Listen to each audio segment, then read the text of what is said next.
एक बार की बात है। रमेश और सुरेश नाम के दो घनिष्ठ मित्र एक दिन जंगल में घूमने का निर्णय लेते हैं। वे अपने रोजमर्रा की जिंदगी से ऊब चुके थे और एक साहसिक यात्रा पर निकलना चाहते थे। सुबह सुबह वे अपने बैग पैक कर खाना और पानी लेकर जंगल की ओर चल पड़े। जंगल में कुछ घंटों की पैदल यात्रा के बाद वे एक घनी झाड़ियों के बीच पहुंच गए। वहां का वातावरण अजीब था। हवा में एक अजीब सी सर्दी थी और पक्षियों की चहचहाहट अचानक बंद हो गई थी। सुरेश को कुछ अजीब लगा, पर रमेश ने उसे नजरअंदाज करने को कहा और वे आगे बढ़ते रहे। कुछ दूरी पर उन्हें एक पुरानी टूट चुकी कुटिया दिखाई दी। कुटिया के चारों ओर बेलें लिपटी हुई थीं और वह बहुत समय से छोड़ी हुई लग रही थी।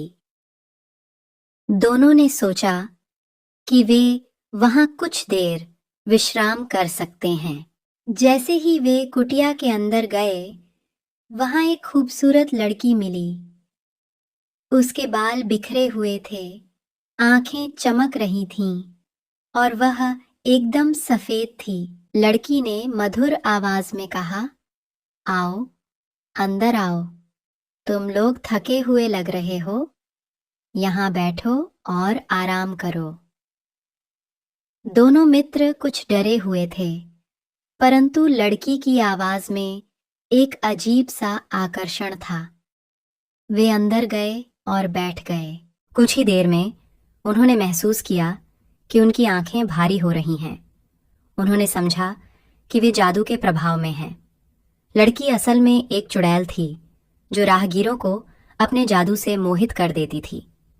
रमेश ने किसी तरह अपनी आंखों को खुला रखने की कोशिश की और सुरेश को हिलाते हुए कहा, हमें यहां से भागना होगा। सुरेश भी अब समझ चुका था कि कुछ गड़बड़ है। दोनों ने तुरंत उठकर वहां से भागने की कोशिश की। चुड़ैल ने अपना असली रूप धारण कर लिया और उनके पीछे दौड़ी। जंगल में भागते हुए दोनों मित्र रास्ता भटक गए, परंतु उन्होंने हार नहीं मानी और अंततः एक नदी के पास पहुंच गए।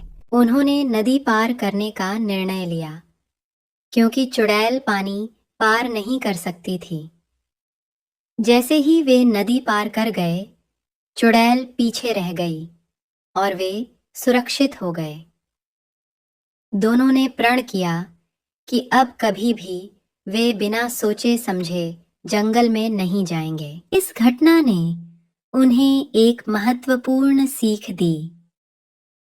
कभी भी अजनबियों पर बिना सोचे समझे विश्वास नहीं करना चाहिए, खासकर जब आप किसी अज्ञात स्थान पर हों।